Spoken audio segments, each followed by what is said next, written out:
Bolo, Bolo, Bolo, Bolo.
Bolo, Bolo, Bolo, Bolo.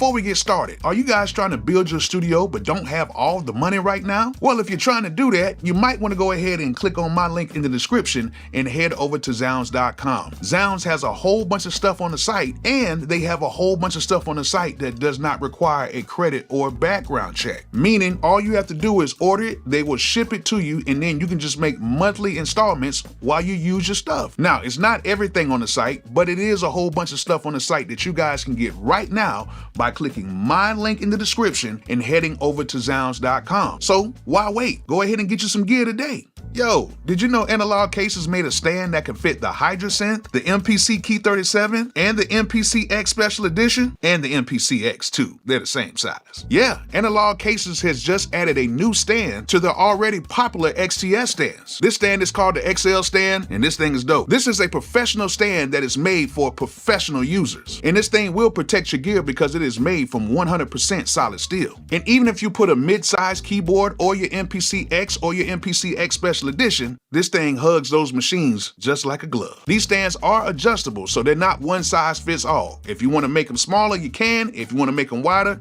you can do that as well. And these stands have ample clearance for all your cords and cables as well. So if you're looking for a really dope stand for your mid-sized keyboards and for your MPC X or MPC X Special Edition, go ahead and click my link in the description and head over to Analog Cases and get you the new XL stand today.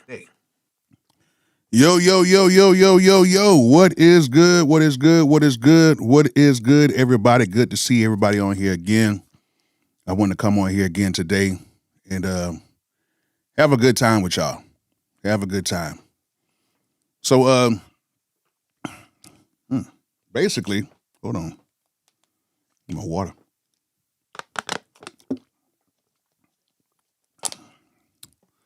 Yeah, there we go. Get this right here. Basically, I wanted to come on here because, like, a lot of you guys asked me like certain questions or whatever, and I wanted to let me get this right. Thank you so much.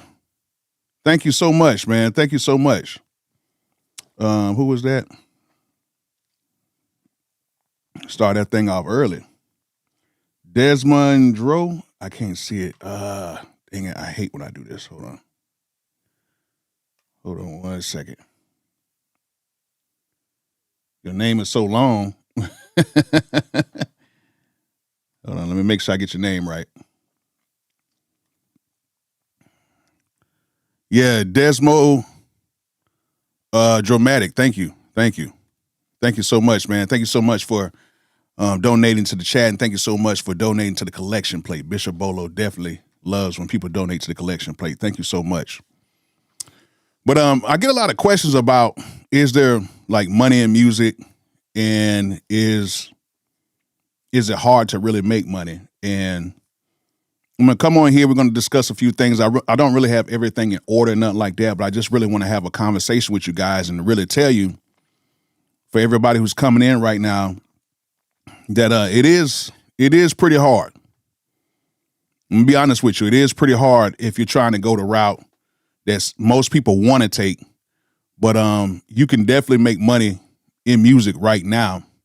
But is it really going to be sustainable? Is it going to be something that is really going to really hold you down like that? And that's where things kind of get a little tricky when it comes to that. And I know a lot of people really want to be, I know a lot of people want to be these type of musicians that are really just making money and they can sustain from it year after year after year. But I'm just going to be totally honest with you guys. It's very, very, very hard to do that. But we're going to talk about that. But first, I want to go ahead and give a shout out to everybody that's on here. Shout out to Giorgio, let's go. DC, Rocket Fuel, what's good? Cold Heat. Desmond, Dramatic, thank you so much, man. Tactical MIDI. I like that name. I like that. David, 1323, what's good? Dr. Indy, you know what I'm saying? What's good, Dr. Indy? How you doing, man? I got Calvo, Hop Pad, Hill, yeah, all that. What's good? Good to see you on here. And y'all let me know where y'all are from, man. Let me know where everybody's from. What's good, Studio Gangster? 3031, what's good? What's good? It's good to see all y'all on here. I know it's Sunday. I know people watching the game. I know there's a whole bunch of other people on live right now. But, you know, I just want to come on here and do more lives. Alabama checking in. What's good? DJ Baby, 7196. What's good? Shout out to all the parents whose kids are going to be out of school for the next 2 weeks. So you got to find alternate ways for them to stay engaged and so they won't be bored during the Christmas break. What's good from Texas? Fort Worth. Okay, Giorgio. I know you from Fort Worth, man. Stay safe out there, man. Stay Stay safe out there. I heard Fort Worth getting a little crazy out there, man. What's good? Puerto Rico, what's good? I need to get out to Puerto Rico, too. I need to take a trip out there. I used to go out to Puerto Rico at least once a year, but I stopped going. What is good? Maestro the Beat Layer, what is good, man? West Palm Beach, what's good? What is good? Let me get one of these, too.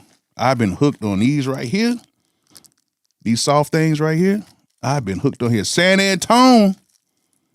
San Antone. There we go. Oh, you got a Christmas family function. Oh, man. It's that time of year for that, ain't it? It depends on what part. Okay, a few miles away from Dallas-Fort Worth. Okay.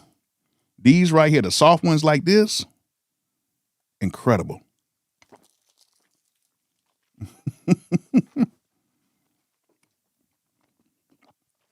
Y'all let me know where y'all from.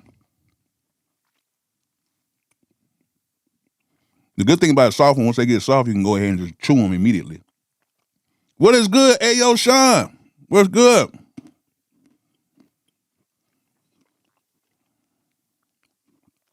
What is good? Just Desmo work? Okay, cool. What's good, James Jackson? What's good?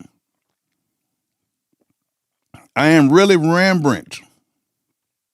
Wisconsin. Okay, you a cheesehead?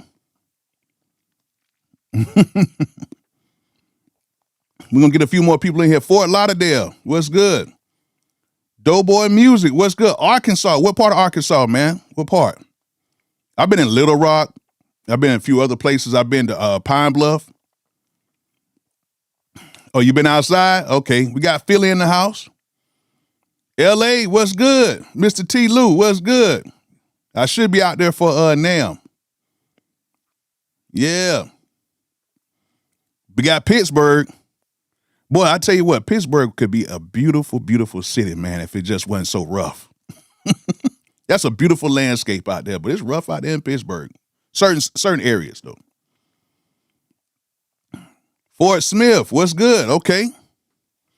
We're gonna get a few more people in here. Y'all go ahead and smash that like button. If you haven't hit that like button, please hit that like button so we can get a few more people in here. Barely cook up at my desk now. I'm always outside with it, cooking up on the spot and shit. Okay, there we go. Maryland. Okay, we got Jersey in the building.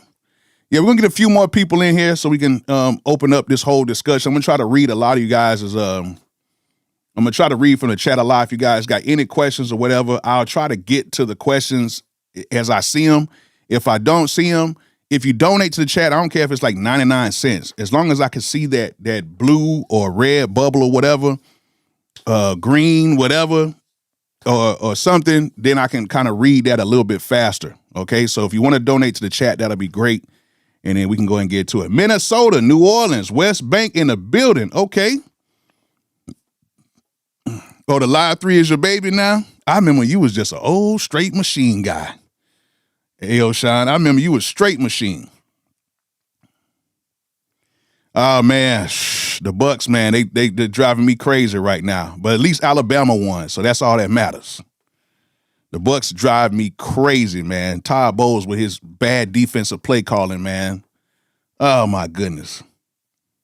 Oh, that touchdown right before halftime, that just got my, like, if they want to score before halftime, we would have won the game. My blood was boiling with that play call, man. Warner Robins, we got some more Warner Robins people in here. Okay, A.O. Shine and King Black Soul, both from Warner Robins. Okay.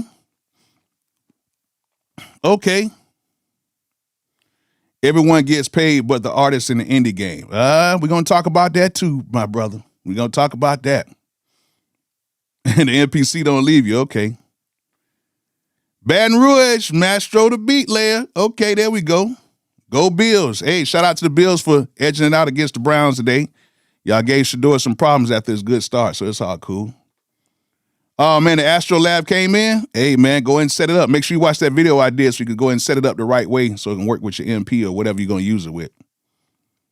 Does the slab have potential? We'll see. We'll talk about that too. I'm gonna make another live about that. I'm gonna start coming on live a little bit more. It's a lot more easier for me right now.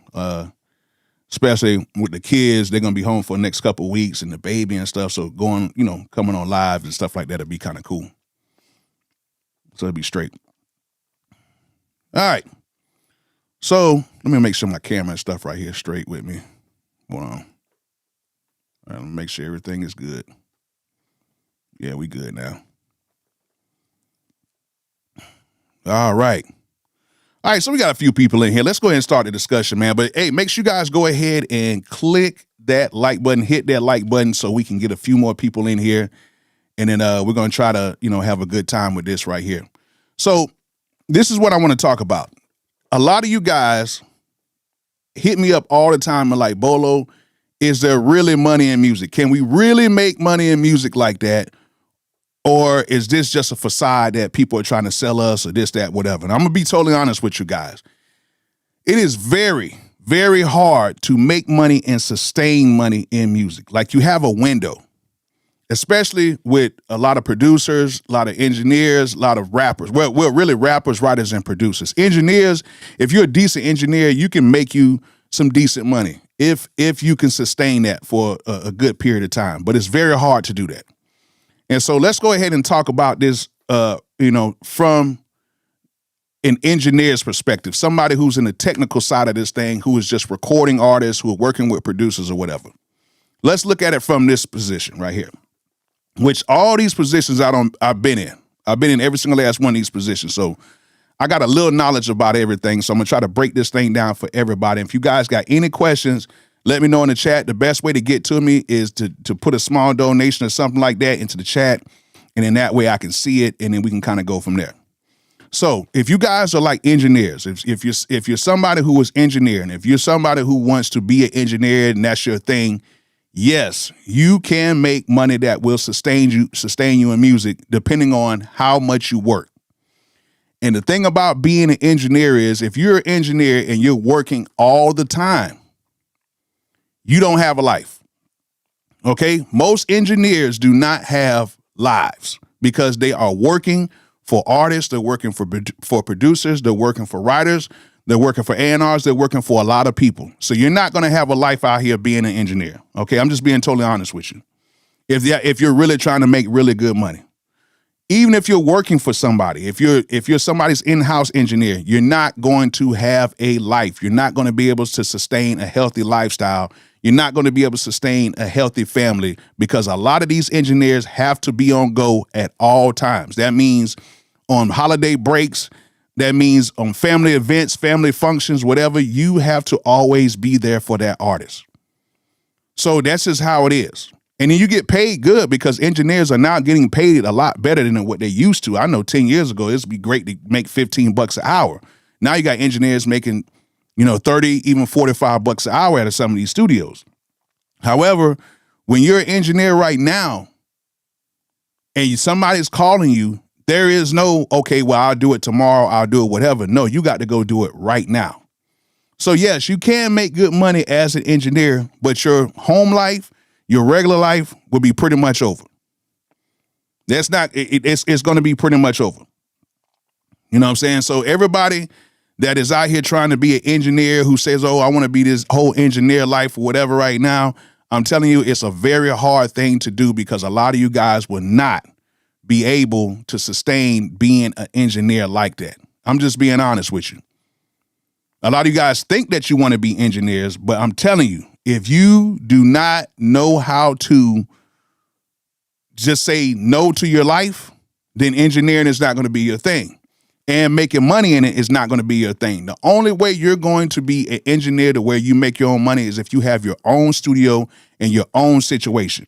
If you have your own studio and your own situation like that, then yes, you can sustain being an engineer. And that's what I always had. I always had my own studio and my own situation. So yes, I can go in and schedule my time I could be there and then I could leave. Back in the day, I used to schedule my time. I used to usually start around about 6 or 7 o'clock in the evening. I wouldn't get done to around about 3 o'clock in the morning. Okay, so that's usually about 8 hours a day I would do. And then on Saturdays and Sundays, I would start around 12. I would get done usually like around about 9 or 10.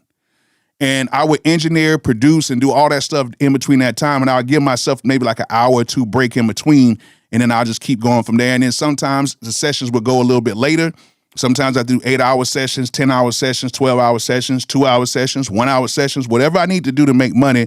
And at that time, I was charging between $35 and $50 an hour, which was pretty good back then. But all that money was coming directly back to me. And I had to pay bills with that. I had to take care of certain things like my studio. I had to pay the studio rent with that. Had to pay, for equipment, stuff like that. And then I had to pay my own house bills, gas, cars, stuff like that. So it was a thing to where, yes, I could sustain myself being an engineer, but I had to put a lot of time in, but I had my own situation. Okay, so when you get your own situation, you can get money that way in the music industry. There is a way to make money in the music industry doing that, but it does take time to do that. Okay, but if you're a freelance engineer, that's when things become a little bit different. And then you got to sit here and, the studio might be charging $130 an hour, but you only might be getting $30 of that. Okay. And then it comes very far, few in between. Sometimes it might be a hot streak to where you'll get a whole bunch of sessions 1 month, and the next month you might be down to maybe like half that. And some months after that, it might be less than that, just depending on how many artists and stuff are coming into that certain studio. So yes, you can sustain as being an engineer, but it all determines on, if there's going to be work out there. Okay, it's not going to be forever work, because now with the thing with a lot of people have home studios, it's a lot different. Okay, some people just want to record at home and they know how to record themselves. But other than that, engineering, you can kind of sustain in it, but just know that either you're going to have to get your own situation where you can do your own times, or you're going to have to be a freelancer and you can just kiss goodbye your whole relationship, kiss goodbye everything. Okay, it's got to be one of those type of situations, and you might have to relocate. So you might have to go to a city that has that type of stuff going on. You know what I'm saying? So at the end of the day, you might have to move to a LA or Houston or Atlanta. Really, LA, Atlanta, New York. That's really where it's at. LA, Atlanta, New York, and Miami. That's where most other engineers are getting most of their work from. You got places in Houston, you got places in Dallas, but it's not like Miami, New York, LA, you know what I'm saying, and Miami. Okay? Those are like the hub places where if you're an engineer, a traveling engineer, you can make your money like that. So yes, you can make some money doing that, but that's where the money is at when it comes to, engineering and stuff like that. So I'm just going to keep it totally honest with you guys. With a lot of y'all saying y'all want to be engineers, it's things about keeping your home life together, keeping yourself together, because that's one thing that would really, really mess with you is being on somebody else's time. So if you want to do that and sustain a good lifestyle, I would recommend getting your own spot, your own studio, promoting your own stuff, and that way you can kind of, you can kind of set your stuff up. What's up, Dr. Indy? I tried donating 5 memberships, got charged for it, and the memberships didn't come through as normal, so I canceled it. Hey, man, that's cool. Yeah, if it's not working, man, don't do it. If it's not working, don't do it. I don't know why I didn't do that. That's kind of weird, though. Yeah, YouTube is, I don't know what's going on with the tube right now. They're doing something else, but, we got to, us YouTubers, we got to go through it every now and then. All right, so let's move on. Let's say mixing engineers, okay? Mixing engineers. A lot of you guys want to be mixing engineers and mastering engineers. You want to know if there is money being a mixing and mastering engineer, okay? And I'm going to be totally honest with you. You got to be very good to make really good money being a mixing engineer or a mastering engineer. You got to be very honest with it, okay? And the thing about it is, a lot of you guys think that you can mix good, but you're really not that good at mixing. A lot of you guys think that you can master, but you're really not that good at mastering. Hey, I think I'm one of the best mixing engineers ever, but when I listen to other people's stuff, it's like, dang, these guys are really cool. You know what I'm saying? Mastering, the same thing. Mastering is an art that is, you've really got to know what you're doing. Like the best mastering engineers really know what they're doing. And then they can make money off of them. That's why you got certain mastering engineers right now who are in very high demand, and they get masters coming in every single day. And these guys are charging $100. Some people are charging up to 150 a track, sometimes up to 500 a track. The average right now is like 3 something per track of mastering, because they give it that final touch, that final polish. And then, of course, the more tracks you do, the better the bundle that you get. But like the top master engineers like Colin here in Atlanta, he does everybody's stuff right now. He has masters coming in every single day. You know, he's doing so much, you know what I'm saying, right now. So he has the money he has enough to sustain him, which you can. If you are a good mixing engineer, you definitely, if you put yourself out there, people are still paying for good mixes. So you can sustain by being a good mixing engineer, because at the end of the day, if you're good, you can charge up to $500 starting out. You can charge $500 for a good mix. And this is like, you know, industry level type stuff. Now, if you're somebody that's in the streets and you're just kind of like doing the local thing right now, you could charge people $100 for a good mix, $125 for a mix, $150. $150 in the streets is actually pretty cool. Like a street level mix, $150, that's cool. If you can do at least 1 mix a day or 2 mixes a day, if you can do 2 mixes a day, that's good money. If you really think about it, 2 days, that's 300. 4 days, that's 600. You know what I'm saying? 6 days, that's 900. 7 days, that's 1,050. So if you could do 7 mixes a week at $150, that's $1,050 a week right there. You know what I'm saying? That's $1,050 a week if you can do 7 days of mixing, which is incredible. You know, if you can do 7 days of mixing and make $1,050 a week, that's good. If you're a really good mixing engineer, if you're a really good mastering engineer, if you know how to master, you can get you a whole bunch of people to come in starting off at, you know, $100 a master. And once the better and better you can start charging $300-400 per master if you get to that top level point of mastering like that. So imagine if you were making at least 100, doing a master a day or 2 or 3 masters a day. You can make a lot of money just doing mixing and mastering if you work on your craft. That's what a lot of people don't understand. You can do a lot. You can make a lot doing that as a mixing and mastering engineer. And I know a lot of you guys want to get in the studio, you want to record, you want to work with certain artists, but me, at this point right now, I'd rather be a mixing and mastering engineer. The only problem is you got to deal with people coming back saying, hey, that doesn't sound right to me. Hey, can you change this? Hey, can you change that? Hey, can you do this? Hey, can you do that? You got so many people that come back with so many different mix notes and stuff like that. It'll drive you crazy sometimes. So the people who are mix engineers and mastering engineers, those are some really, really, really special people. Okay, they are some really special people that have to deal with special people sometimes. And with me, if I'm working on my own projects, yes, I do it. If I'm working with certain artists, I would do it. But man, working with other people who you don't know and they come with these expectations with their mixes sometimes, that takes a lot. That takes a lot when it comes to having to come out here and deal with people with their crazy way of thinking when it comes to mixing and mastering like that. So you can make money doing that. I'm not saying you can't. You can make money. You know what I'm saying? You can make money. Oh, man. So Dr. Indy just gifted a membership by Dr. Indy. That is crazy. It worked? Okay, I see it worked. But thank you so much, Dr. Indy.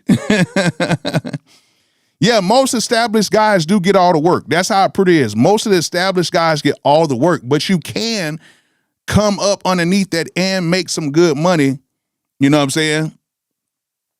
You can make some good money doing that. Yeah, Dr. Indy, it's crazy. You gifted yourself. That's crazy right there. Yeah, there's something going on with YouTube. I can tell how it's moving right now. Something's going on with YouTube right now, but somebody will figure it out.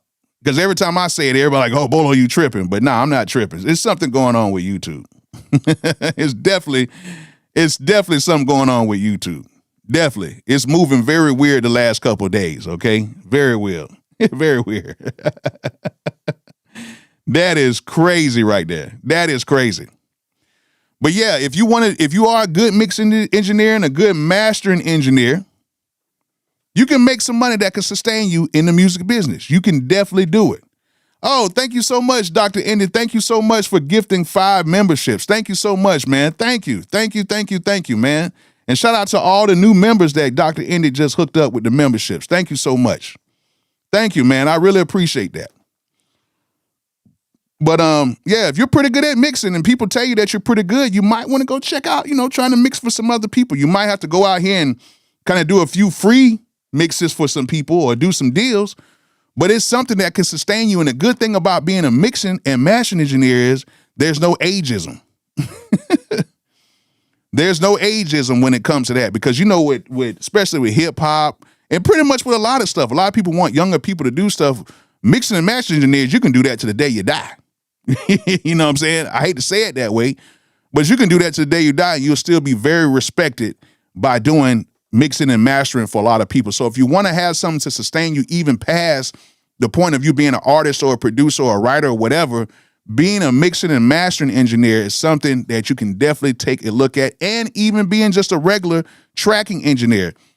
People don't care. As long as you're good, you're good. You know what I'm saying? As long as you're good, they don't care how old you are or how young you are. As long as you're good, that's all that matters. And you have to be somebody who has to deal with artists. That's the only thing about being a mixing engineer, a mastering engineer, and a recording engineer is dealing with artists directly, in a sense. So, you can make some good money and you can sustain that way if you want to be in this music business like that. You definitely can sustain by being any one of those type of engineers, okay? That's actually the longest longevity, to be honest with you, when it comes to being in the music business. And anybody can start right now. That's the good thing about it. Anybody can start right now. You know what I'm saying?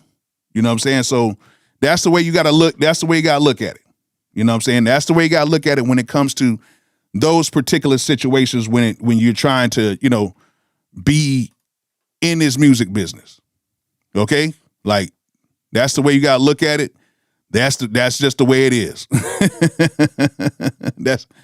That's just the way it is. You know what I'm saying? So let's look at it from the point that a lot of you guys look at it. All right? Let's say, for instance, you are a producer. Let's say you're a producer, and let's just say that you want to make money in music. For all of my producers out here. And we're going to talk about producers, writers, and artists. We're going to talk about artists last. But let's just say producers. Let's just say you want to produce and you want to be in music, right? Let's just say you want to be a producer and you want to be in music, and can I sustain in music? Yes, you can. There's 2 ways you can do this. 2 ways. Okay? But I'm going to tell you one way that's not going to work. And I know a lot of you guys are going to get mad at me about this, but I'm going to tell you one way that is not going to work. Nickel and diming yourself as a producer in most situations, and probably 99% of the situations, you are not going to have a sustainable life nickel and diming yourself. Meaning, for all of my BeatStars producers out there, which BeatStars is a great, great, great place to get your beats promoted and stuff like that. I know we heard a lot of great stories of producers making 6 figures on BeatStars and stuff like that. But that is a very, very, very rare case that you're going to make that type of money on BeatStars. Nickel and diming beats and doing, doing leases and stuff like that. It is going to be very hard to do that 100% and sustain yourself in the music business. Now, can you make a little extra money doing it? Yes, you definitely can do it. I call it the nickel and dime way because that's what it is. You nickel and dime your way up and you put out some leases. You might get 1 beat, get 5 leases for free, stuff like that, which people, it's very enticing for people to lease, and you can lease and get, 5 leases, or you can get some exclusives or whatever. You can do that, okay? You can make some money on the side, but it's not going to sustain you with anything, okay? It's not going to sustain you with anything. Are you signed up with the Recording Academy? No, I know a few of my friends, they gotta recommend you on the Recording Academy. You got to have like 2 recommendations, and if they've already given out some recommendations, it's kind of hard. But no, I'm not signed up with the Recording Academy yet. But I haven't really asked like that. And so it hasn't been on like the top thing for me right now. All right. But the thing about it is, a lot of people think, oh, I can go and sell some beats for $150 or $200 and I can make some money. Yeah, that's true. You can make you some quick money. You can make some really quick money, doing your beats or whatever at $100, $200, $300, $400, and you can make some decent money. But let's be real about this. The money that people are making now with selling exclusives or whatever is nowhere near the amount of money that was being made 20 years ago. I'm just being honest with you. When I was selling beats 20 years ago, it was very, very, very common for people to pay me $1,500 for 3 beats. It was very common for people to pay me $750 for 1 beat. It was very common for people to pay me $1,500 for 1 beat back then, especially if you have some type of motion out in the streets. That was some really good times back then. Really good times back then, because a lot of people that were in the streets, they were not rappers. They were taking care of the rappers back then. See, now it's people who are in the streets. They're the rappers too. But the guys who were really in the streets like that, they were not rappers per se. They were taking care of the rappers and everybody else. And they would pay you very good money back then. Very good money. Cash money back then. And when I had my first like big song, which I did the song She Got It with T-Pain and Two Pistols, we recorded, we made the beat in the back of my house. He recorded it and everything, put it out. My name was at the front of the track. People were trying to find out who I was. And I ended up doing another track with another artist called Lawyer Fees. It was kind of like he did like a diss towards Plows back then. My guy, he was doing his thing. That song kind of took off. So I was kind of like a hot commodity at that time. So people were coming to me like, hey, we want to get beats from you. How much do you charge? And I'm telling them my price. And, you just throw a price out there and people would pay for it. So you got to think back then it was sustainable. I made enough money to move up here to Atlanta off of just nickel and diming my way through the streets. It's totally different now. Now that we have the internet, we have everything else, things move a lot different than how they used to move back then. You know what I'm saying? Things used to move totally different. You used to make more money as a producer back then, because you got to think in the early 2000s, people were making very good money and everything was still cheap back then. You could still get you a 2-bedroom apartment for $400 in a good neighborhood. You know what I'm saying? You can make $15 an hour back then and be straight. $24,000 a year was straight back then. You can make money and then stay have some money on the side. $2,000 a month was good money. You know what I'm saying? And people were paying and people were doing a lot of things.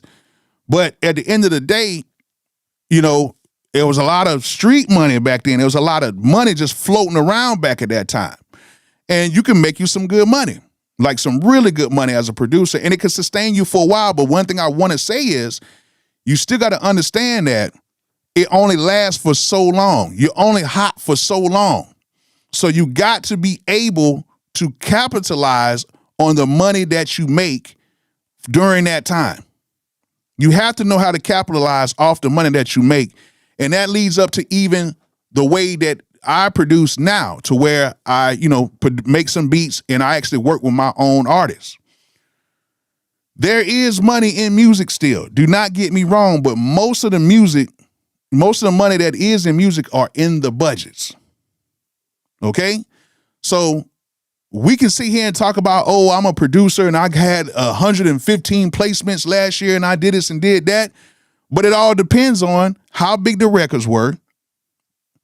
What was your cut of the records? Because you can have as many placements as you want as a producer. And I'm talking about producers right now who chase placements, right? I'm talking about producers who chase placements. Okay?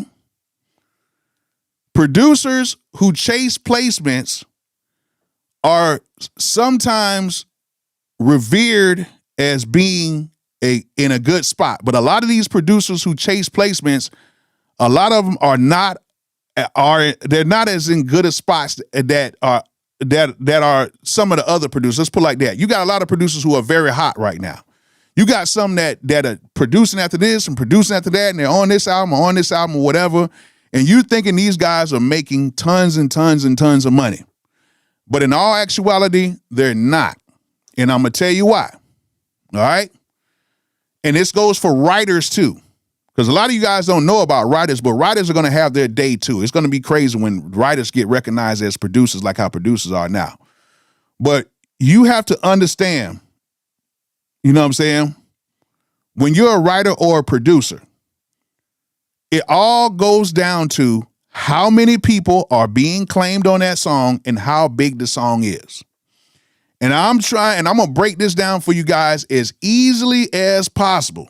Okay? I'm going to break this down for you guys as easily as possible on the major side of thing. I'm not talking about the indie side. Let's talk about the major side of this thing. Let's just say, for instance, you got 5 writers on a track. And say, for instance, y'all split that up evenly. And the writers, it might be 3 producers and 2 rappers. Let's put it like that, okay? 3 producers and 2 rappers. That's 5 writers. And some of y'all guys are like, well, producers are producers and the rappers are writers. No, you're still a writer. You're the writer of music, okay? You're still the writers of the music. So that's why you're still considered a writer when it comes to placements or whatever. So let's say, for instance, you got 5 people on the track. Y'all all split the publishing down. Everybody is getting 20% of the record, right? Everybody's getting 20%. Let's say, for instance, there's 3 producers.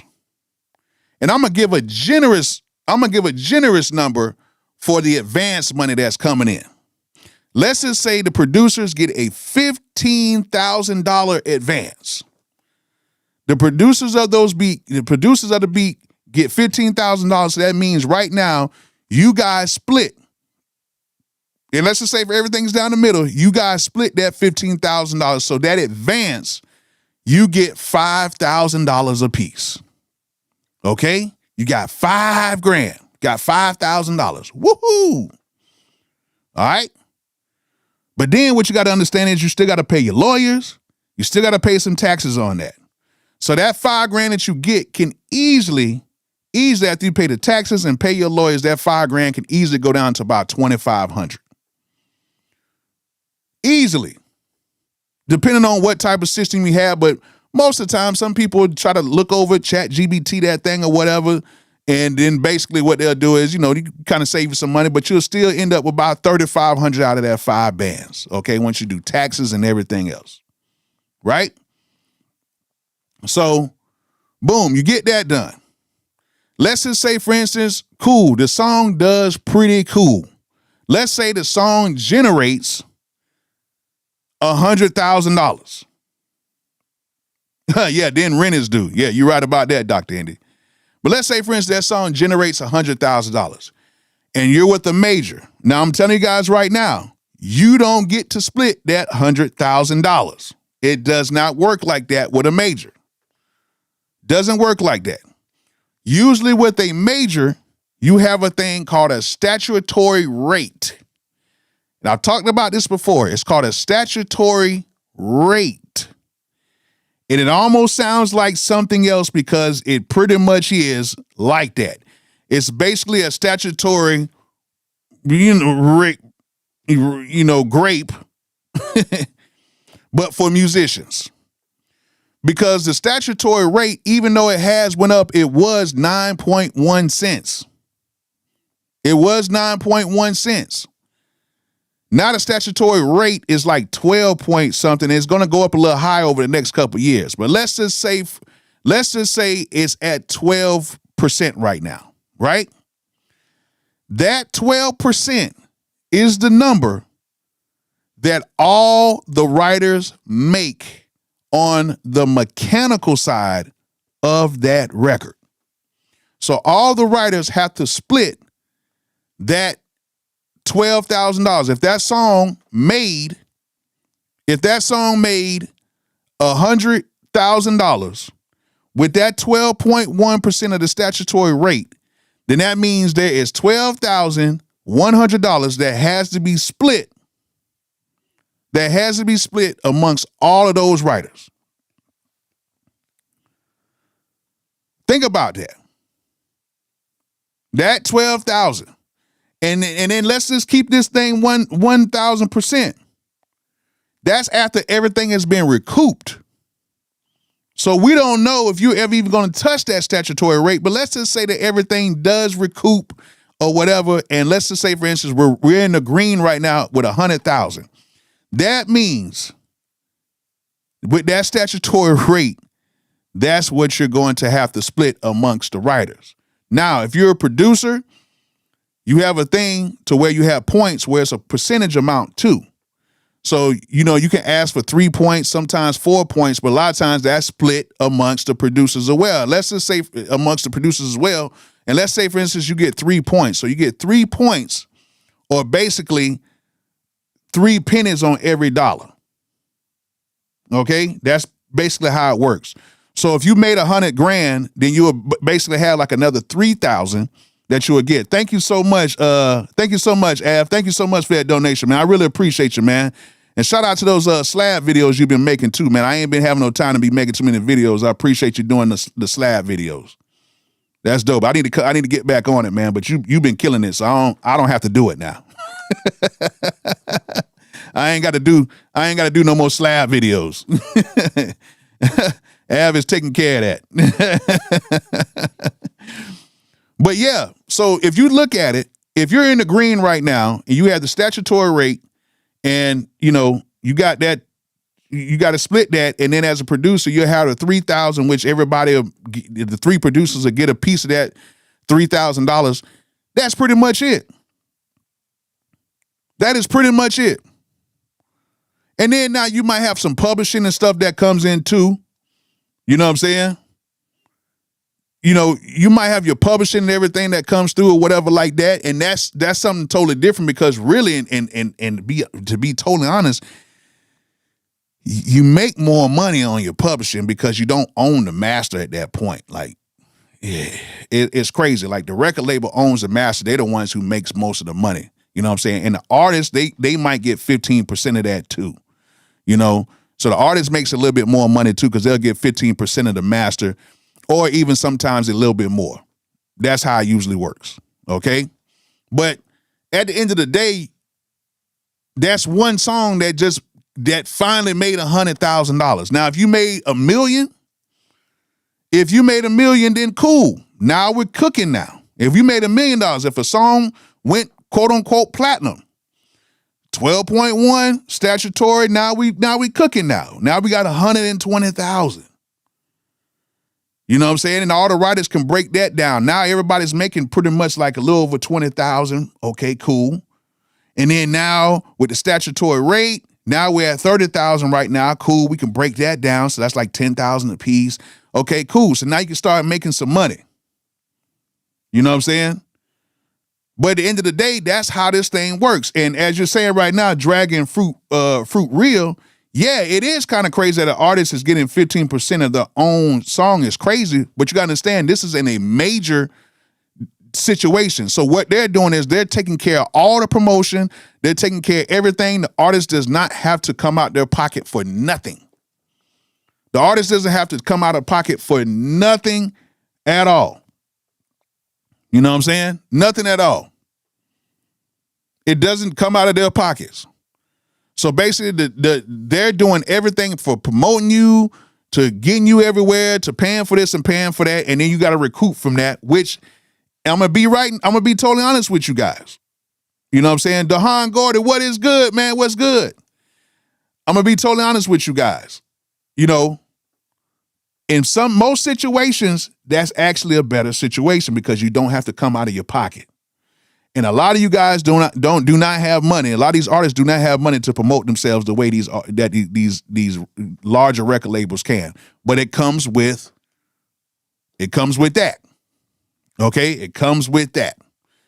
Now, if you're an artist that has a good independent run and you made enough money to where you can do that and keep reinvesting in yourself, cool. But it's very hard to go against the relationships with labels. I'm just going to tell you that right now. You know, I'm just going to be totally honest with you. Even the top indie artists right now, you don't even hear them on the radio like that. You don't hear them on the radio. You don't really see them in a lot of publications. You don't see them a lot because they cannot compete with the labels. I'm just telling you guys right now. You can't compete with that, with the relationships that they have. You can try to do as much as you can, but you're still not going to be on the levels with these, with these labels. It's not going to happen. So can you make a sustainable situation out of that? Yes, you can. You can make off of a record, you can make yourself, like if it's a platinum record, you can easily make you $40,000 or $50,000 off that record. A platinum record. But how many songs go platinum? How many songs go gold? It's very hard to do that. It's very hard to do that, to have those type of songs go platinum and all these type of songs go gold. So yes, you can do it. If you might have a song that may go platinum, you may have a song that may go gold, but you're going to have a whole bunch of songs that may not go that far at all. You might have some songs that may only make $50,000 after everything has been recouped. So it's kind of a hard place to be in. And then you got to understand this. Most producers, most writers, you only have like 4 to 5 years once you're in your peak. You know what I'm saying? You only have 4 to 5 years once you're in your peak. You got to make all your money during that time. You got to make all your money during that time. Like when I was in my peak, like my peak was 2015 to like 2019. I was done after that. I was YouTubing it up. You know what I'm saying? I was on YouTubing it up at that point. But then I understood the power of having your own artist. And that's why I've always been the type of person is that I was always the type of person who would always try to find my own artist and get my own artist signed. That way I can have a piece of the master publishing. Because as we all know, if you don't own the master, you're not going to make that much money. You can get some money off of publishing and stuff like that. Don't get me wrong. You can get your mechanicals. You can get your performance. You can get all that good stuff. That's cool. You know what I'm saying? And then you can make some money off of some sync stuff or whatever, signed to a major publisher or whatever, like a Warner Chappell or Sony or whatever. You can do all that stuff like that. TuneCore. I know BeatStars has their own publishing. You got a lot of places that do their own publishing and stuff now. But at the end of the day, if you don't have a record that's big enough, and if you're splitting those shares up with a lot of people, then it's going to be very hard. That's why I've always been what they call a 100%er. Like I will always produce my records by myself, and I would get all the, the producer publishing coming to me, and a writer would get what they need to get. And that's how things kind of work. But you got to do a lot of this stuff, you got to do a lot of this stuff very fast. If not, that window's going to close, and then you'll be out here just kind of like, okay, what's next? What's next? What's next? What's next? Okay? So, like, that's one way of doing it. But you have to do a whole bunch of songs. Like, you're going to have to do a whole bunch of records to get to that point. I mean, a whole bunch of records. You're going to have to do a lot, to be honest. You know what I'm saying? That's right, Dope Rhymes Music. A lot of people talking about owning their masters and haven't even mastered the craft. That's true. The thing about it is a lot of people talk about, I need to own my masters to make my money. Okay, cool. Go and own your masters. Go ahead and own it. A lot of y'all say y'all won't sign any deals because you don't own your masters, but okay, keep your masters and make $10,000, or don't keep your masters and take 15% of $1 million. So will you be willing to keep 100% of your masters that only made 10,000, or are you willing to take 15% of $1 million? That's a real question I want to ask you guys. For all the people who say they don't want to give away their masters, every situation I gave away my masters, and I'm doing pretty cool right now. I got a good head start in life. I ain't gonna lie. I got a really good head start in life. Okay. So at the end of the day, you can make good money, being in a record deal situation if you do this situation the right way. And what I tell people is it's almost best sometimes to sign a deal, get your following up, get your people up, have the record label blow you up in a sense. And then if you get released, you take that momentum with you on an independent scale. Kind of like how Russ did. He took that momentum and took him with him on an independent scale, and now he's making the money because he had that following. People were following him. He did the right things with his money. He reinvested himself, and now he's at where he's at right now. And that's what you can do. That's how this thing can work. But a lot of people, I don't want to get away with my masters. You know, my masters. Ain't nobody heard the record. How you worried about your masters? Nobody's never even heard the record. Doesn't make any sense. Nobody knows the record. Nobody's promoted the record. So you holding on to your masters and nobody heard it. You know what I'm saying? So at the end of the day, it's like, yeah. And DJ Pioneer, yeah, my house is paid off. I did. I took just enough publishing money, my publishing advance. I took that publishing advance and I paid off my house. I sure did. I could have got shit with the Watch Me Whip Nene record. They could have they were finna give me some buku money, but I didn't take it. You know what I'm saying? I didn't take it. I got enough to get the house I always wanted, got it paid off because I knew that the record was gonna, you know, the advance money I got, I knew it was gonna pay itself off. So I got the house I've always wanted. I got it paid off. All I gotta do is just pay my taxes every year on it. You know what I'm saying? That's it. Even though those went up by like double. Georgia is tripping right now. But it's still better than making a house payment that I would essentially pay 3 times more for my house if I would have took a conventional loan rather than just paying it off and just paying the taxes on it every year. You know what I'm saying? So it's good. I'm good. And I got equity. I got a ton of equity in this house right now. And then I bought other properties too. So, I got properties. I have a very good real estate portfolio. Very good. You know what I'm saying? And I dump most of my money, even what I make off of YouTube or whatever, I dump a lot of my money into investments and stuff like that. So my bank accounts, if you look at my cash in my bank account, it's cool. Don't get me wrong, it's cool. But it's not like what I put into my investments and stuff like that, because right now I make money when I sleep. You know, and that's what you want to do is you want your money to make money for you while you sleep. And I'm glad I got that. I got some of my stuff in certain savings. I got my stuff in certain bonds and stuff like that. I got them in real estate, accruing, I got stuff accruing interest, so it's all good. You know what I'm saying? So that's what you want to do to get yourself in a nice situation. But it takes a lot of money to do it. It takes money to make money. I'm gonna tell you that right now. You know what I'm saying? How come Kevin McCall is on food stamps, but you have multiple houses? It's all about how you spend your money, man. I don't know Kevin's situation. I don't know if it's really that bad. I don't know. It might be. I don't know. You know what I'm saying? But I know he probably still makes a few little royalties here and there. But it's all about how you spend your money. You know what I'm saying? It's all about how you spend your money and how you, and really, just to be honest with you guys, I know it's kind of a side note right now, but I really wanted to let you guys know this.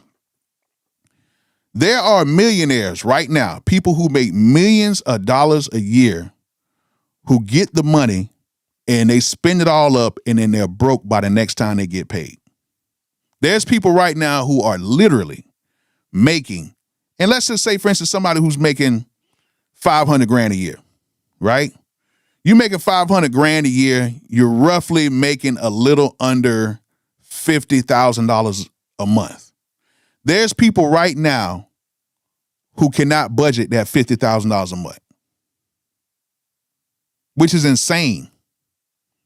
There are some people right now who cannot budget $50,000 right now. And I know this for a fact. There are some people right now who cannot budget $50,000 a month, which is crazy.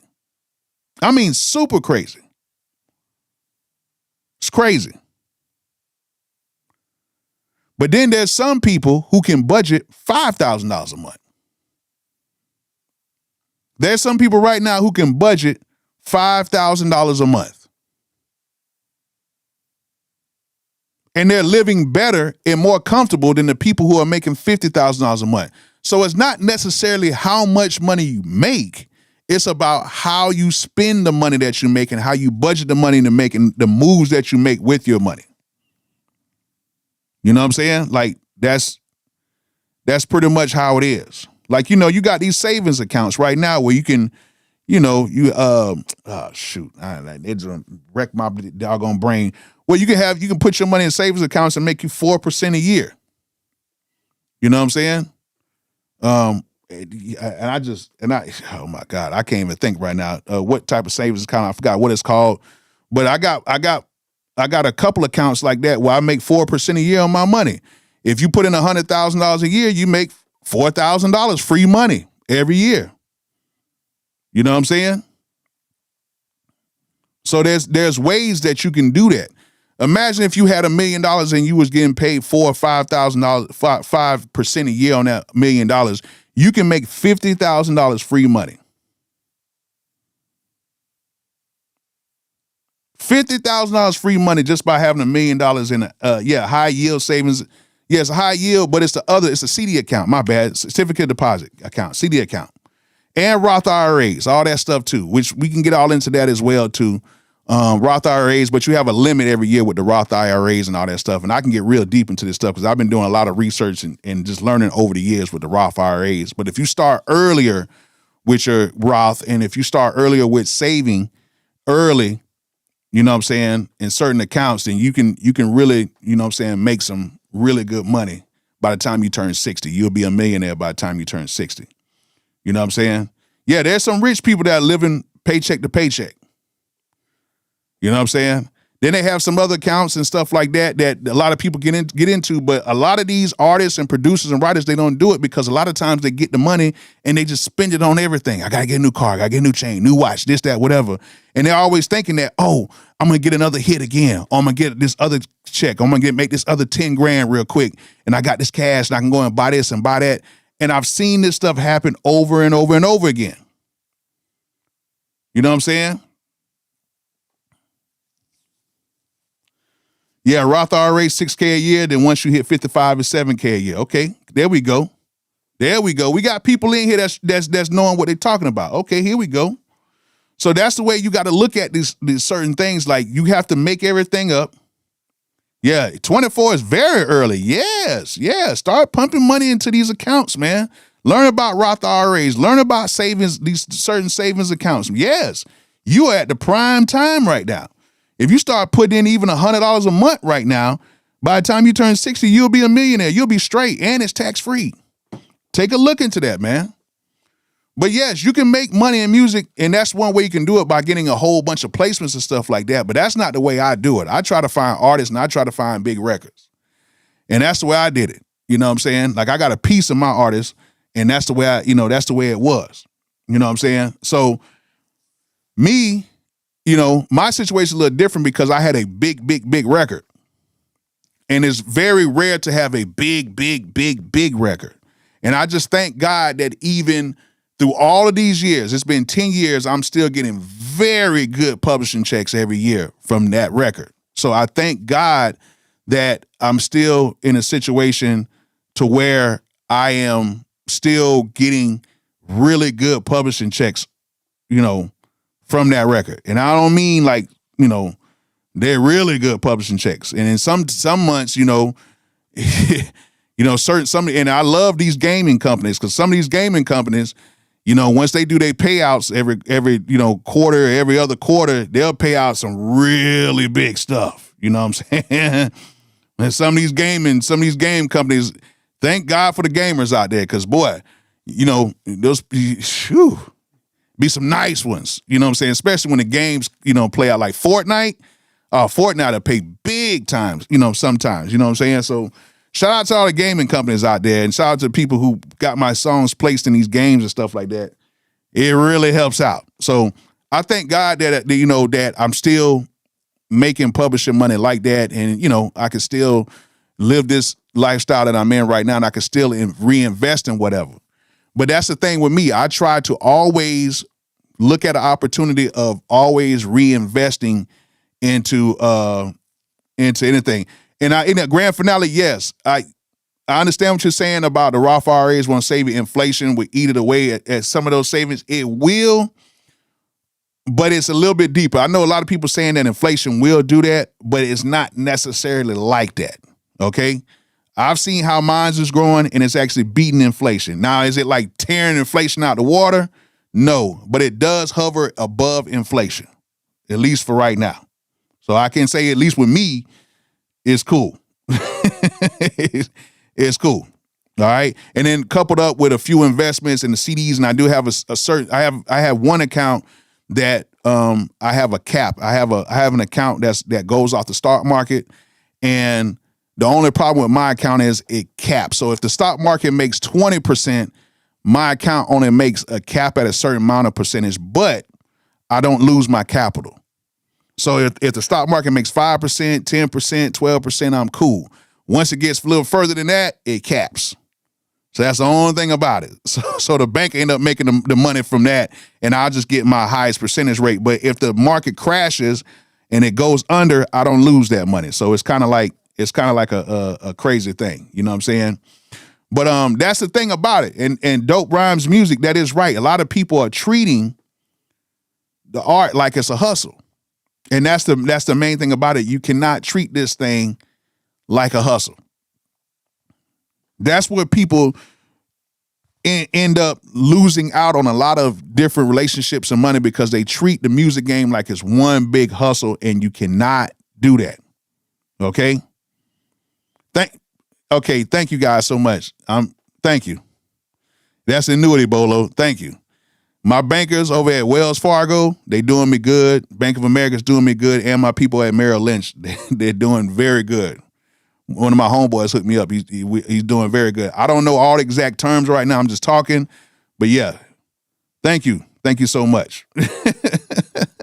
Thank you. Some of y'all guys be on it. I need help sometimes, y'all. It's all good. But yeah, the thing is, I try to talk business on here, but as you guys can see, the current viewers on here is low. But if I talked about some nonsense that's going on YouTube, some BS, I have 300-400 people in here. I have 300-400 people on here, but talking nonsense. But if you're talking about real things to try to advance the producer community, to try to tell people what to kind of do to kind of make money, you don't get that many viewers. Viewership is like, oh, people don't even want to hear about making money.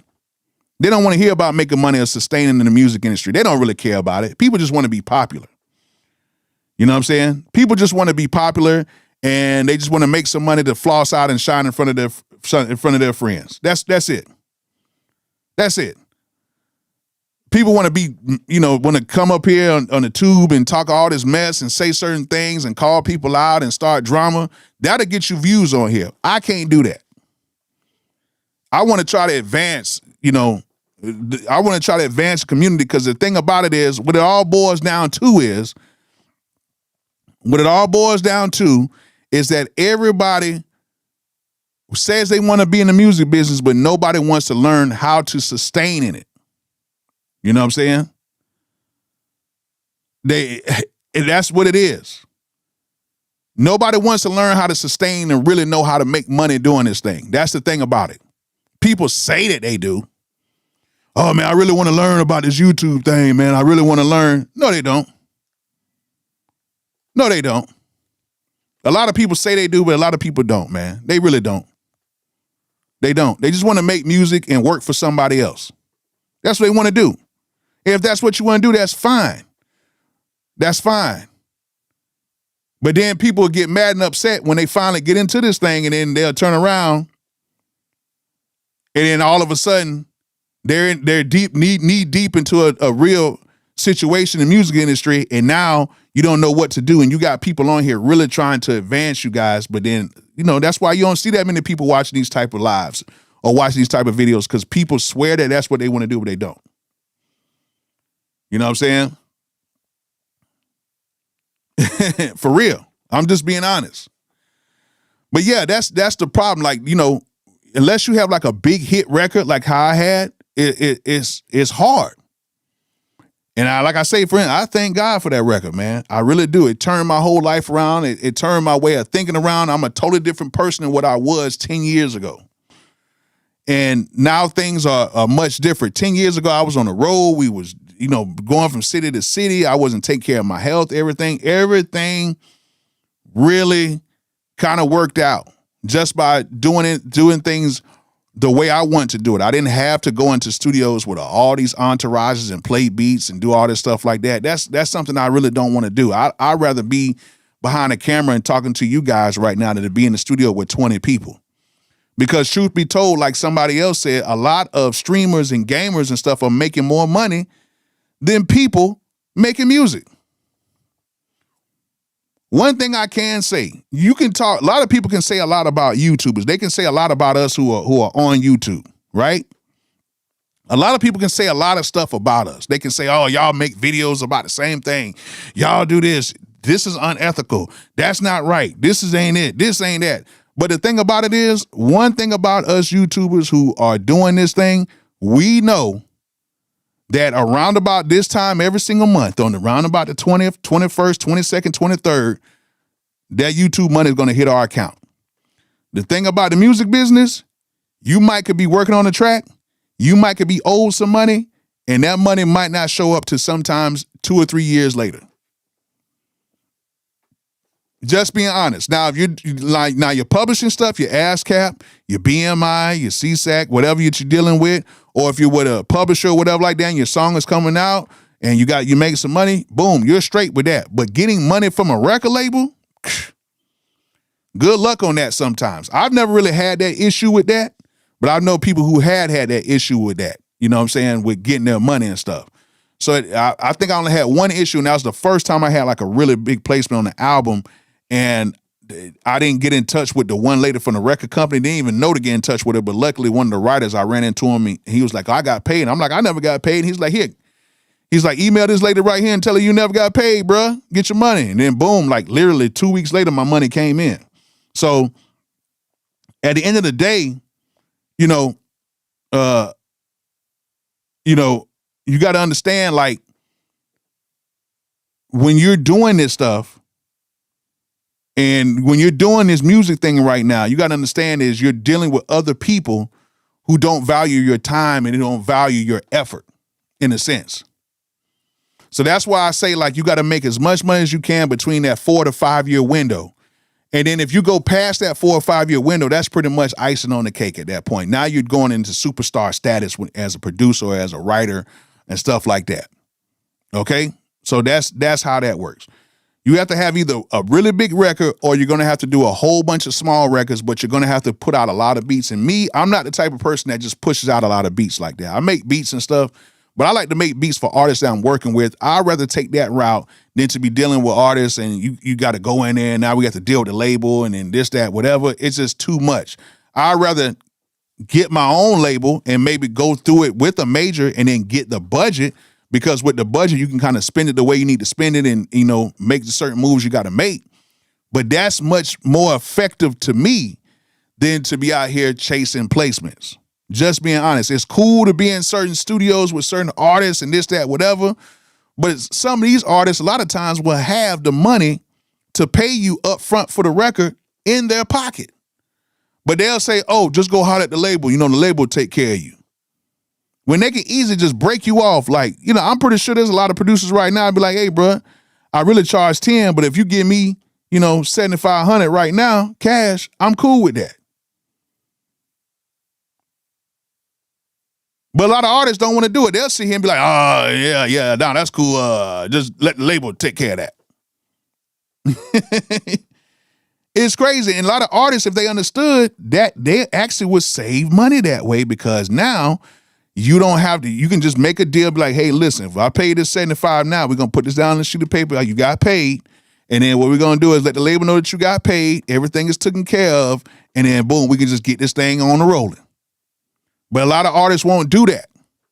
So now you're just out here waiting for your check to come in just for your advance. It's crazy. And then you have to wait to see if the record does good, which is crazy. So it's a lot of things that you have to look at in this situation. You know what I'm saying? It's a lot of things.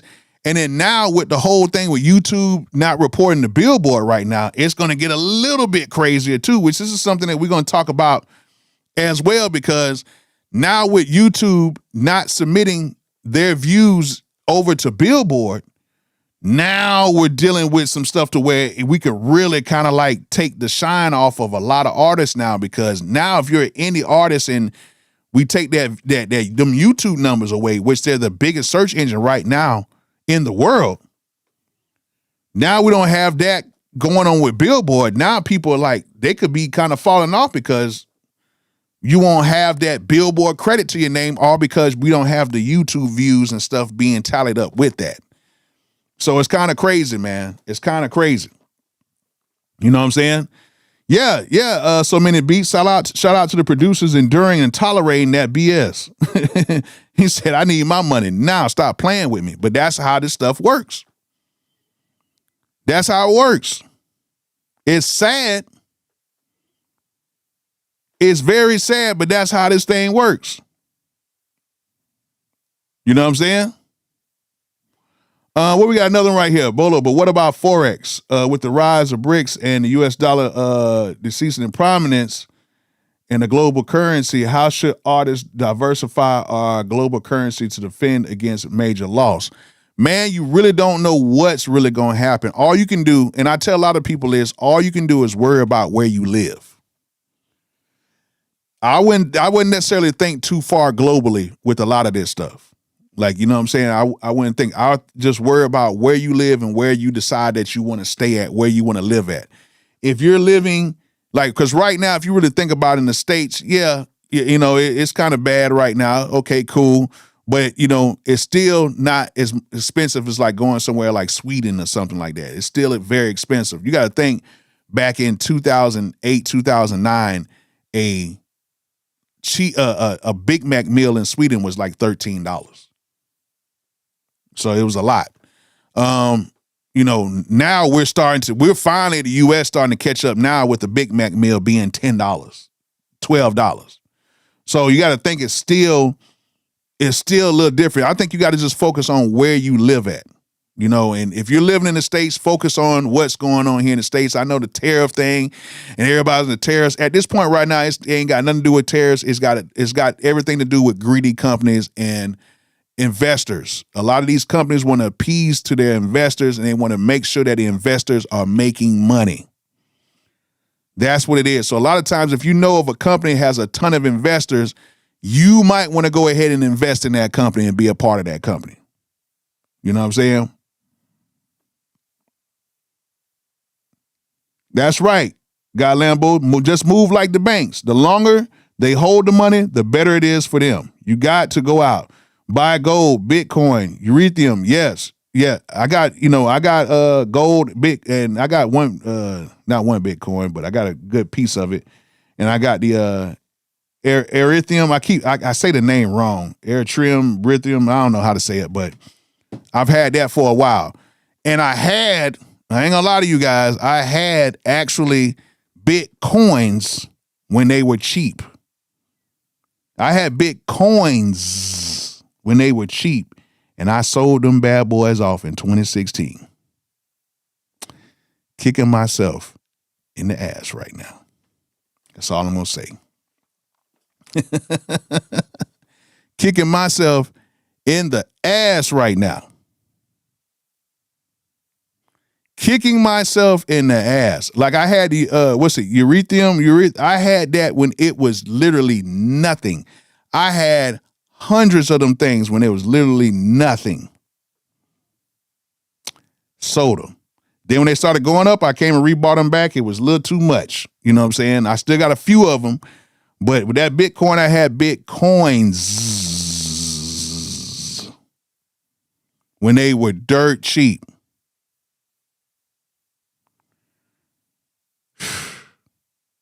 Yeah, you're right about that. If prayers, you're right. But at the end of the day, man, boy, I would be up right now. I ain't had no crazy number like 30 or 40 of them. I ain't have all that. But I think I had like 12 or 13. What that have got me right now? Probably like, I don't know, at the peak, that have probably got me like 1.4, 1.5.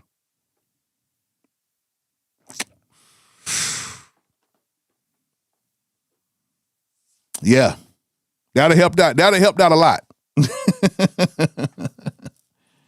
That'd have helped out a lot. But you know, when it went down, I was like, this whole, because I looked at it as like I looked at it as Bitcoin as like air. I looked at it as like air money. It's like, okay, where is it?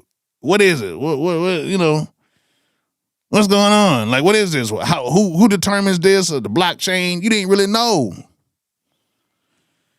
Then when I started seeing it going up and then going up and then going up and then going up, I was like, oh Lord, how did I? Yeah. I messed up on that, and I messed up on the Moderna too. Like my homeboy was like, yo, buy this Moderna stuff, bro. Like, buy it. People, I'm telling you, buy it. I'm like, nah. So I was like, let me just put in a couple $100 of this stuff. You know, I got Moderna when it was only like $19 a share. I put like a couple $100 in there. You know what I'm saying? No, I did more than that. I did more than that because I actually got a good payout from it. But man, that price shot up, and man, I sold that thing too early. I sold it at like, I think I sold it at like $50 a share. I was like, oh, I can't go no higher than that. And then now look at the price of Moderna. I don't know what it is, right? I don't even want to look at it right now. I don't know what it is right now, but it's probably higher than what I sold it for. But my homeboy, he put in some money in that thing. He put in like 40 bands, and he raked so good. He raked in good off that. To this day, he be like, man, I told you what to do, bro. I'm like, but that's neither here nor there. Like we're talking about music right now, not about my bad decisions when it comes to that. I'm just scared. I'm scared like everybody else, man. You don't want to lose no money. It's like, dang, bro, put in 3,000. I don't want this to dip down to 2,000.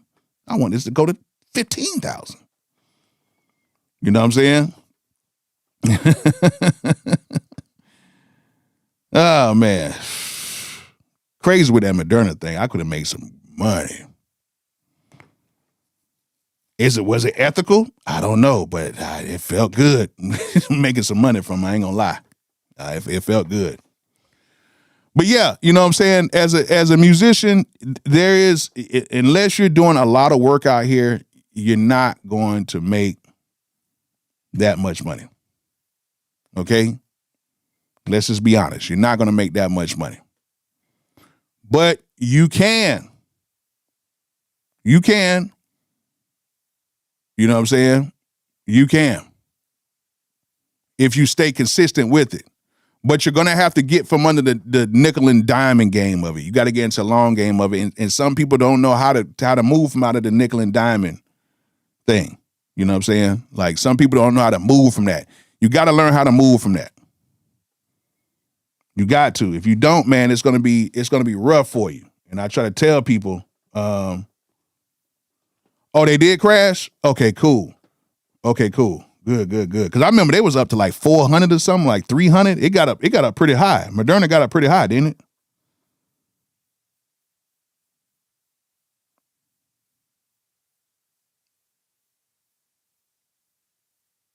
You know what I'm saying?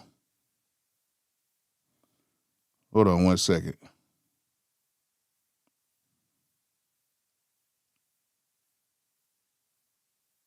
Okay. Yeah, it got up pretty high at one point. Okay, cool. Yeah, a lot of man. Let me answer this question because a lot of people ask me this. A lot of people want to know what's going on with this MPC XL. If I don't have it in my possession, I can't say nothing about it. A lot of people think I got it or whatever, and I'm gonna be totally honest with you, I ain't got it. I wish I did. I ain't got it. If I do get one, which I'm crossing my fingers, if I do get one, it's probably going to be a couple days before it comes out. Okay? If I do. I'm not going to say if it's going to come out or not, because like me, one thing that I do is, even with the MPC Live 3, I didn't get that until a couple days before. Okay? So I didn't know if it was going to be a real thing or not. Okay? I don't know. But if I can get my hands on one, you would see signs. I will tell you that. But With the MPC Live 3, I got it like a couple days before. So I don't, it's up to the shipping and all that stuff like that. So I'm hoping that I will be able to get one before the release. But it's like the luck of the draw with that situation. But we got to see. So I can't really say that. I don't know if it's going to come out for real. They're saying that certain places got boxes of them and stuff like that. But until I get my hands on it, or unless it just releases, I can't, I don't know. But I'm hoping I do. I ain't gonna, hey, I ain't gonna turn one down. I'll tell you that much. You know what I'm saying? All right, so y'all ask me a few questions right now. Can you make a lot of money in music if you got some of the biggest songs in the world or are independent and create a movement? Okay, if you have big songs that are worldwide hits, yes, you can make a ton of money. You can make a good amount of money very, very, very fast. Okay. Now, if you are independent and you have like a big song that goes pretty cool independently, you can actually make the same amount of money. You just won't get the big splash, as I say. You won't get the big, oh my God, it's everywhere type situation. Because if you do own your masters and you have a song, like say for instance, if you own your masters, let's put it like this. Say for instance, if you own your masters and your song goes, and it doesn't even go gold. Let's say for instance, you own your masters and your song sells equivalent of 150,000 units, right? Which is not even nowhere near gold, but you own your masters. After the TuneCore, whatever, takes their cut, their 30%, which will be what? It'll be 45,000 off of that. You'll make around about $115,000 if your song generates about 45%. Yeah, 45. So you'll make about a little over 100,000, probably like 110, 105, 110. You will still make around about the same amount of money as an artist that has a platinum single. However, that's on the mechanical side of it. We're not talking about the publishing. What mechanicals is publishing, but what I'm talking about is we don't know how much you will make like from your radio. We don't know how much you'll make from sync or whatever like that. That's the thing what I would say about is with record companies, if they blow a song up, you reap a lot of the benefits from the money that you make from sync placements, sync licensing. You make a lot of money back from radio placements that they use the marketing budget for radio and stuff like that. You make a lot of money off your performance, right? Your performance publishing that you make from what the record label did. So there's kind of like a trade-off in a sense. You know what I'm saying? No, TuneCore does not take a percentage per se, but they take an amount so far as a percentage amount for every on the dollar in a sense. So like if somebody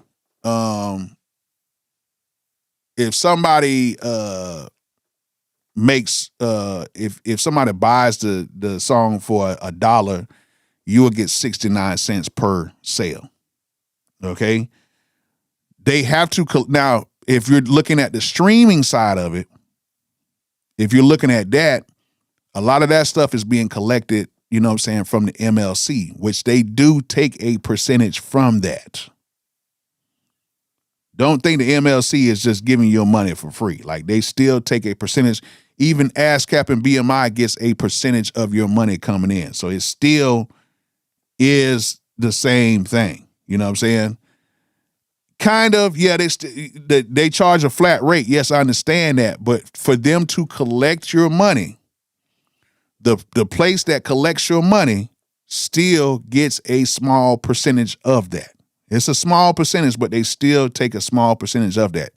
However, if you have a song that is $1 or $2, whatever it is, you'll get back like 70 cents, like 70 something cents. It's like 30 cents or something like that. If that's a direct sale, okay, streaming and them collecting that, they still get a percentage from that. Like it's still a percentage from that.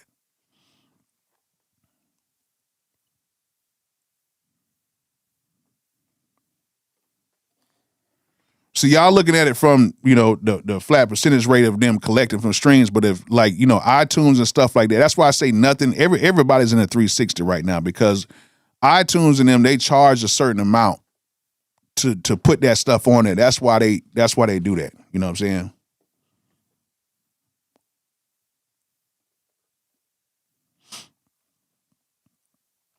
Yeah, to collect publishing TuneCore, use SoundTrust. I'm not sure. I'm not gonna say I'm not sure. I know they were using it was Believe or somebody else, but now they're doing 20% right now. They're doing 20. It used to be 15%. Now it's 20%, which that's pretty much how it's always been for a while. You know what I'm saying? Like it's been like that for a good little minute. Okay. You know what I'm saying? But I'll look more into it to make sure I have all of the right stuff. But for what I know how it was with me, when I was with TuneCore and even when I was with TuneCore Publishing, when somebody would go out and actually buy, like pay 99 cents for that single, we got 69 cents back. And this is when I did the song with Silento before we signed a deal with Capitol. And we were moving some units, you know what I'm saying, before we signed the deal. So it was pretty cool. What's good, my muscle crew partner out there on the walk? What's good? Yes. What's good? But yeah, so that's the main thing. So either you have to have like a big record or a whole bunch of big records and that's generating a lot. Sync money is crazy. Like if you can get your stuff in TVs or get them in playing in arenas or get them in movies and stuff like that, TV ads, commercials, that money is very good, especially if it's like for a big company, a big ad, like a commercial ad. That's some really good money that you can make. Okay. Another thing too is, you know, well, a lot of people, they don't know, okay, how can I make money, you know, extra money? I tell everybody right now, man, come on YouTube. There's enough money for everybody here on YouTube. Do YouTube, do Twitch, do whatever, do extra stuff to make you some extra money. Okay? Do that. Because one thing about that is when you do YouTube and you do extra stuff on here and you get you a following, this is the same thing. You can make residuals. There's still videos that I got up 4 years from now that's still making money. It doesn't make as much money as I think it should make, but at the end of the day, it's still like residual income. So while you're on YouTube, it's not just the videos that you make today, it's the videos that are still being played. Another thing is what people got to understand is there's money in Facebook. You know what I'm saying? Okay, go Lambo. Okay, my quarterly back end and sync payout from Sync License definitely set the tone for my music career. That's right. You know what I'm saying? Just think, man. Think about how much money Hans Zimmer makes just by scoring. Like, just think of how much money he makes just by scoring like these movie tracks. And they give him a budget. Like, it's up front. It's crazy. You know what I'm saying? People don't understand about like Facebook. It's totally different. Like, you know, people get on IG and everybody, oh, I'm IG. But if you have an IG and it's synced to your Facebook, like if you have a Facebook artist page and sync that to your IG, you can get paid too. Like IG doesn't even pay like that how they used to, but Facebook pays. And the good thing about Facebook is they pay residually. So it's not like how IG was where you got 30 days to make this money and after that it cuts off. And then even if that video makes 10 million views after that 30 days, it's over with. No, on Facebook, they pay, once that video's on there, it continues to get paid up that whole time. It's just very strict. You know what I'm saying? it's very strict. You know, you can't do a lot of stuff on Facebook like you do on IG. They'll take your shit down on Facebook. But Facebook, you can go on there and you can put your own videos up the same way like with YouTube, and you can get paid. Same thing. You can do the same thing. You know what I'm saying? So like it's more ways to do this than other than just the music industry. So that's what I'm saying. Like, yeah, it's hard to make money because you're making pennies. You're making pennies. Like Shaq even said it. Shaq was like, they was like, yo, Shaq, why you don't really do music like that? He was like, because the money wasn't fast enough. Like, you don't really make no money in music. Like, you know, you make more money doing everything else than music.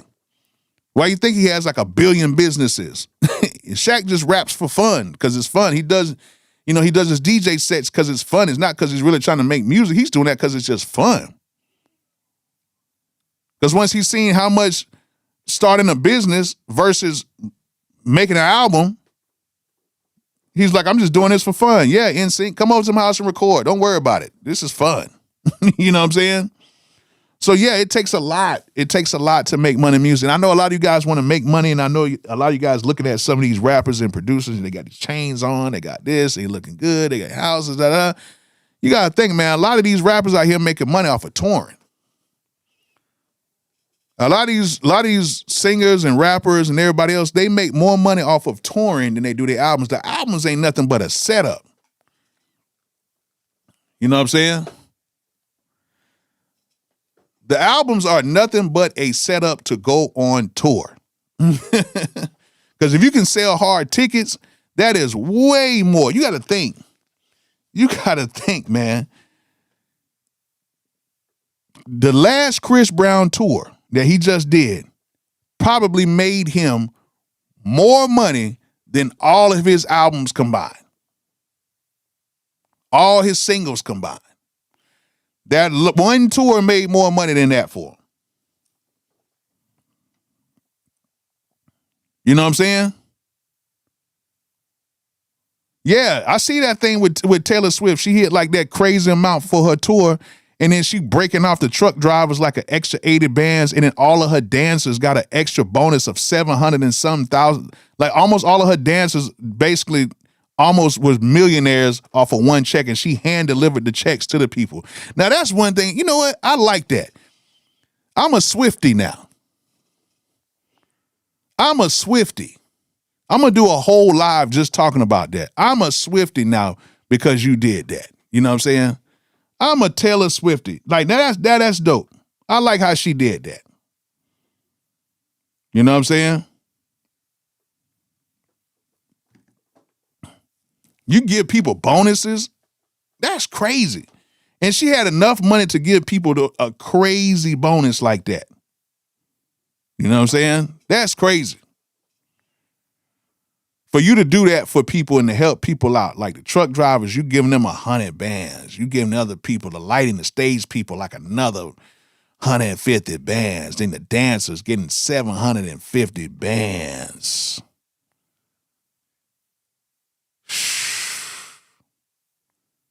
Man, it's crazy.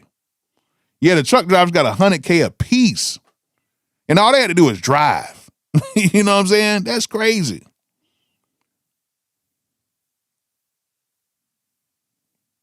It's crazy.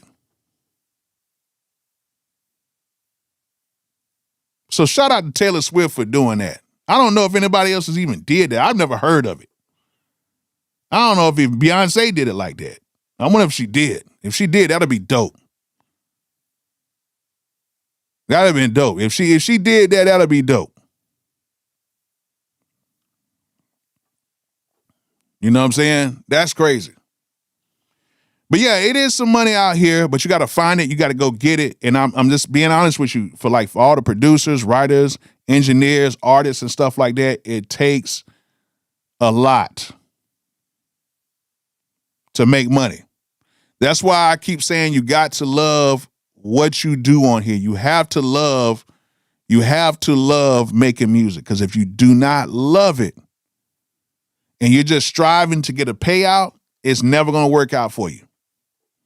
You know what I'm saying? Yeah, she did need that tax write-off. She sure did. She sure did. The Weeknd did it really good too, man. That if y'all never been to a Weeknd show, go. That's all I'm finna say. I didn't know what to expect when I went there because we actually got free tickets from this guy who's like super rich and he didn't want to go. And then my homeboy called me. He's like, hey, man, my guy got tickets. You want to go? We're like, yeah. Went down there. We had the free food. We had the free everything. We got the free drinks. We had everything for the free.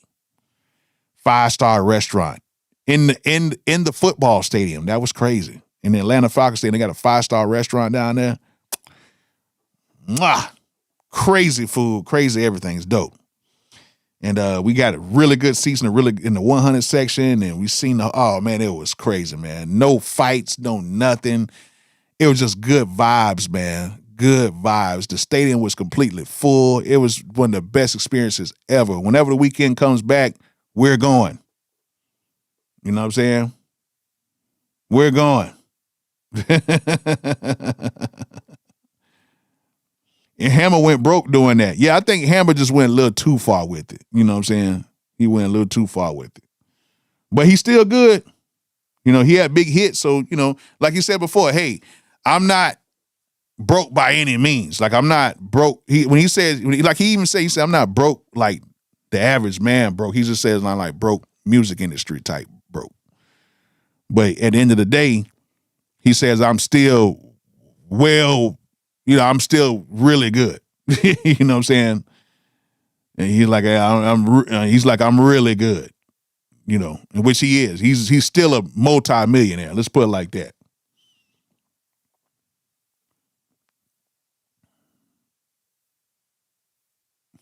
Man.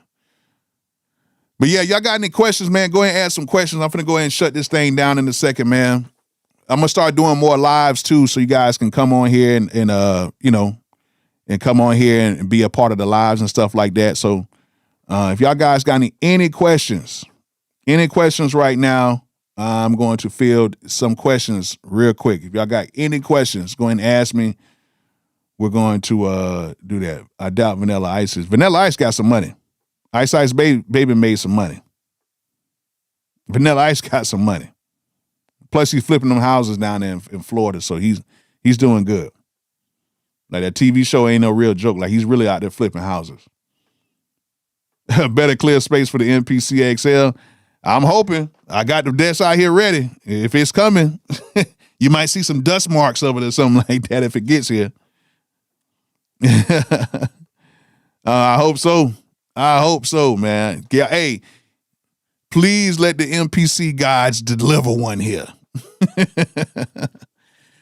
Beat reviews. I wanted to take a break from it because I didn't want it to seem too monotonous. Like, some people do beat reviews to make money and stuff like that, which I do charge in my beat reviews, but I didn't want to make it seem like I was just out here trying to make money. Like, you know, that's why I kind of stopped in. Plus, you got to kind of regroup a little bit. But this is what I'll do.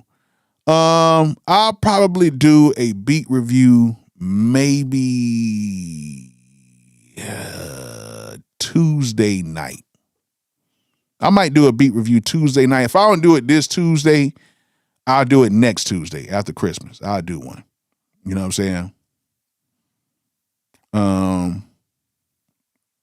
Can you use Arteria V Collection with the MPC Live 3 and standalone? If you sample it in to your MPC and make key groups, you could do that.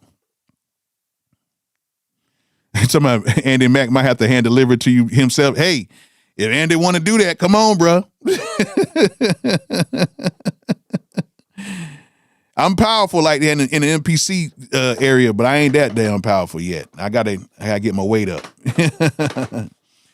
Do it Tuesday after Xmas, please, since I have that one off. Yeah, let's do that. Let's claim that. Let's just say we're gonna do a live beat review next Tuesday. Yeah, we're gonna do it next Tuesday. What we got? Yeah, we'll do it. Yeah, we'll do it next Tuesday. We'll do it January 30th. Yeah, so the next live beat review will be January 30th. Yeah, let's do that. Let's not rush it. And then I'll try to do it like every week or every other week. And I might just do like some pop-up days, you know what I'm saying, like that. So let's do it next Tuesday, January 30th, and we're going to kick off the new year like that. How about that? You know what I'm saying? Let there be converters in the new MPC XL. I'm all for it. I'm all for it. We're gonna see, man. Hopefully we'll see. But either way, I get one. But we just got to see, hopefully Santa will bring one. Hopefully the MPC Santa will bring one. Andy Mack in the Santa Claus outfit might could bring one. We'll see. Bolo, can I get with you in the studio with you, my brother, mentorship? I really don't do the mentorships like that, but, we'll see. Yeah, I don't really do the mentorships like that. I think a lot of people can learn a lot of stuff on their own without the mentorships. Like, it's so much information out here right now. It's crazy. Yeah, December 30th, we're going to do a live beat review. Tuesday, December 30th. I just caught my first MPC. It's a Live 3. Is the flagship. They're much better. The flagships are usually bigger. They're more stationary. They have more buttons on them. So yes, the flagships are usually better. They are. The MPC Live 3 it's a beast because it has a ton of buttons on here, like a ton. Do I still have my overhead cam? Let me see. Do I still have my overhead cam set up? Let me see. Is it still? I must have been hitting it. But yeah, the MPC Live 3. Well, let me get this overhead cam. And yeah, make sure y'all guys support my Bolo 2025 kit too. But as you guys can see, the MPC Live 3 has a whole bunch of buttons on here, and the MPC Live 2 looks nothing like the MPC Live 3 with the buttons and everything. So you have all the buttons and everything on here, and it looks really good. You know what I'm saying? So it just has more buttons, and you can menu dive a lot faster, and it has more RAM in here. It moves smoother. It's just a better overall thing. Now, if you're just into like quick sampling and stuff like that, then, you don't really need a Live 3 like that. You can get a Live 2 or whatever, but it's just best if you're going to start off, just get you the newest one because it works better. Everything is just so much better. Like just being honest with you. But with most of the flagships, if there are flagships coming out, if the XL is coming out like that, is most likely going to have more buttons on it. It's going to have more Q links. It's going to have all that stuff on there that you need, that you can work much faster because it's going to be a flagship. So the flagship usually has a little bit more stuff on there. So if they're saying that the XL is going to be this thing or whatever, I've seen the pictures of it. So if it is like that, then of course you're going to have more buttons and more Q links and stuff like that. And most likely it's going to have a few more bells and whistles under the hood too. So yeah. It's gonna be pretty cool. So I don't know. It just seems like it's kind of close. So I can't really say it's gonna come out or not because it seems kind of close because the MPC Live 3 just came out. So I don't know. It seems kind of close. So I don't want to say that it's gonna happen. People are speculating the date is gonna come out and everything, but it's kind of close to right now. I don't know. It seems like might be a little close, but hey, if you guys want to send one, I'll be here. I'll be here. For real. But I seen Sample King's video, so it looked interesting. But I don't like to, unless I see it or if I get a definite answer, I don't like to speculate on stuff like that. You know what I'm saying? You know what I'm saying?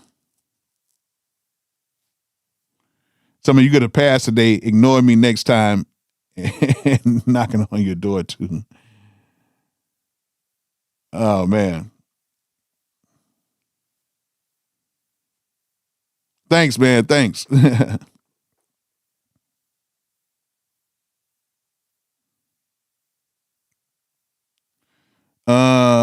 What's going on?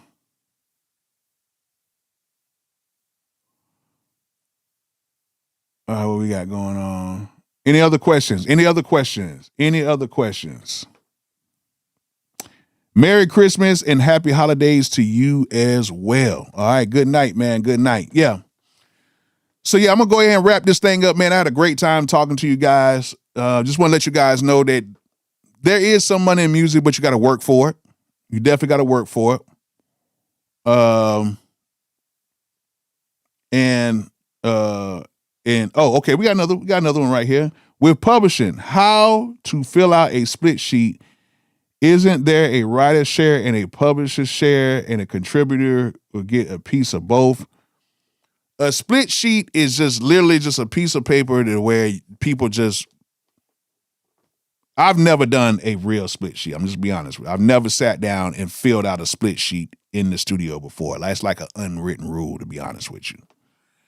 Usually people will call you once the song is about to be placed and they'll say, hey, bro, like this is how much we got.